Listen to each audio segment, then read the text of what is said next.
Hello friends, இப்போ நம்ம என்ன பார்க்க போகிறோன்னா, இன்றைக்கி வீட்டில் சுத்தமாக காய் எதுவும் இல்லை. சரி கடைக்கு போய் காய் வாங்கிட்டு வரலாம் அப்படின்ட்டு போனோம்.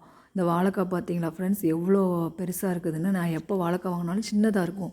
இந்த வாழைக்காய் டிஃப்ரெண்ட்டாக இருந்து சரி வாங்குவோமே அப்படின்னு சொல்லிட்டு 2 வாங்கிட்டு வந்திருக்கேன். மற்றபடி கேரட்டு, பீன்ஸு, கொஞ்சம் முட்டைக்கோஸு 2 நாளைக்கு மட்டும் வாங்கிட்டு வந்தேன். தக்காளி, கருவேப்பிலை, கொத்தமல்லி, அதுக்கப்புறம் வெள்ளைப்பூடு, விம், கொஞ்சம் வீட்டுக்கு ஜாமான்லாம் இல்லை, விம்மு, நாட்டு சர்க்கரை. போனால் நம்ம சும்மா வருவோமா, நம்ம வாய் சும்மா இருக்காது, ஸ்நாக்ஸ் எல்லாம் வேணுமே, முறுக்கு, பிஸ்கட்டு, அந்த 1 கேக்கு இதெல்லாம் வாங்கிட்டு வந்தேன் ஃப்ரெண்ட்ஸ். அதுக்கப்புறம் மரவள்ளி கிழங்கு வாங்கிட்டு வந்தோடனே என் ஹஸ்பண்ட் வேக வச்சிட்டாரு. இன்றைக்கி நான் செஞ்சு கொடுக்குறேன், சாப்பிட்டுப்பாரு. போன வாரம் நான் என் நாத்தனார் ஊருக்கு போயிருந்தப்போ செஞ்சுருந்தா, நாத்தனார் பொண்ணு செஞ்சுருந்தா, நல்லா இருந்துச்சு. அவள் பொடி போட்டு செஞ்சுருந்தா.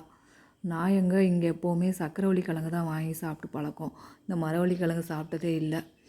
எங்கள் மாமனார் வீட்டில் இது அடிக்கடி வாங்கி செய்வாங்களாம். என் ஹஸ்பண்ட் சொன்னார்.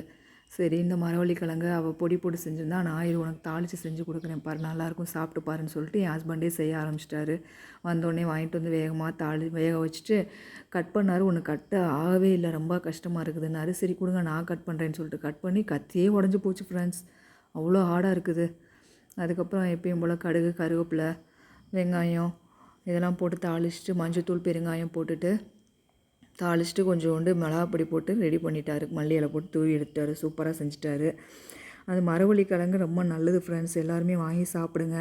அதில் ஃபைபர் சத்து நிறையா இருக்குது. அதனால் கெட்ட கொழுப்பு குறைச்சிரும், உடல் எடையை குறைச்சிரும். அப்புறம் ஞாபக சக்தி நமக்கு மறக்காமல் இருக்கிறதுக்கு அது உதவியாக இருக்குது ஃப்ரெண்ட்ஸ். இரத்த சிவப்பணுக்கள்லாம் நமக்கு அதிகமாக்கி கொடுக்கும். அதில் விட்டமின் கே இருக்குது, கால்சியம் சத்து இருக்குது, விட்டமின் ஏ இருக்குது. அது நம்ம கண் பார்வைக்கு நல்லது. இதெல்லாம் நல்ல யூஸ்ஃபுல்லாக இருக்குது.